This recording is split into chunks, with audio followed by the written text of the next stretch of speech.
Hello everyone, welcome to Way Two Media. ఈ రోజు మనం వార్తలు చూసుకున్నట్టయితే ఈడీ కేసుల్లో శిక్షలు 0.1% మాత్రమే. దేశవ్యాప్తంగా ఆ సంస్థ కేసుల్లో కనిపించని పురోగతి. ఏసీబీ సిఐడి నమోదు చేసిన కేసులలో కాలయాపన. ఫార్ములా ఈ కార్ రేస్ కేసులో ముందుకు సాగని విచారణ. అదే బాటలో గొర్రెల స్కామ్, హెచ్సిఏ విచారణ సైతం.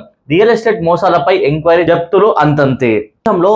ఏసీఐ సిఐడి డిపార్ట్మెంట్ నమోదు చేస్తున్న కేసుల వివరాలకు ఈడీ తీసుకొని enforcement case information report ECIR నమోదు చేయడం తప్ప కేసులో పురోగతి ఏమాత్రం కనిపించడం లేదని విమర్శలు వస్తున్నాయి. ఆ శాఖలు అమలు చేస్తున్న శిక్షల పర్సెంటేజ్ 0.1% ఉందని తేలింది. గత 10 ఏళ్ల కాలంలో ఈడీ నమోదు చేసిన కేసుల్లో విచారణ ముందుకెళ్లడం లేదని తెలుస్తున్నది. అధికారుల కొరత, అధిక మొత్తంలో నమోదవుతున్న కేసులలో శిక్షా విధింపులు చాలా తక్కువగా నమోదవుతుందని ఇది వరకు ఈడీ విచారణ చేస్తుందంటే రాష్ట్ర స్థాయిలో అధికారులు హడలెత్తేవారని, ప్రస్తుతం జరుగుతున్న కేసుల విచారణ జరుగుతున్న జాప్యం ఆ పరిస్థితులు లేవని తెలుస్తుంది.